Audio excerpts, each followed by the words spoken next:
मधून आहे। चेंबूरमध्ये 6व्या मजल्यावरून 6 कामगार पडले आहेत आणि एकाचा मृत्यू झालेला आहे। चेंबूरमधील सुभाषनगर परिसरात बांधकामादरम्यान ही दुर्घटना घडलेली आहे। सेफ्टी किटचा वापर न केल्याची प्राथमिक माहिती आहे।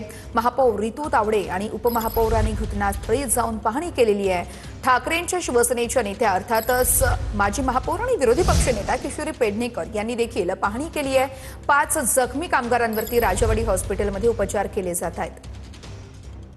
चेंबूर मधली जी घटना आहे ती 6 लोक कुठलाही सेफ्टी न वापरता खाली पडले, एक तर जागीच गेलाय, 2 सिरियस आहेत, 3चं कंडिशन बघतोय।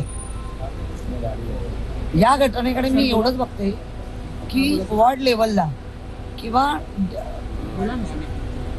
याचं काय काळजी घेतली जाते आणि जो कोण आहे त्या बिल्डिंगचं काम करणारा कॉन्ट्रॅक्टर असेल किंवा जे त्याच्यावर काय कारवाई करणार।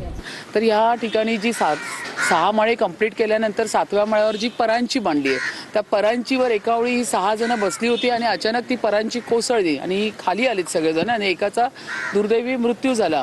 5 जण राजावाडी हॉस्पिटलमध्ये ॲडमिट आहे, 1 जण ICU मध्ये। ही सगळी बातमी मी आता घेतली आणि इथून आम्ही राजावाडी हॉस्पिटलला पण चाललो आहोत। तर ही फार दुर्दैवी घटना आणि ह्याचं संपूर्ण हा विषय हा त्या विकासकावरती आणि ज्याला हे कंत्राट दिलेलं आहे त्याच्यावरती अगदी कडकपणे मनुष्यबळाचा या ठिकाणी मनुष्यवधाचा या ठिकाणी त्यांच्यावरती कारवाई झाली पाहिजे। IPS कलम 304 या ठिकाणी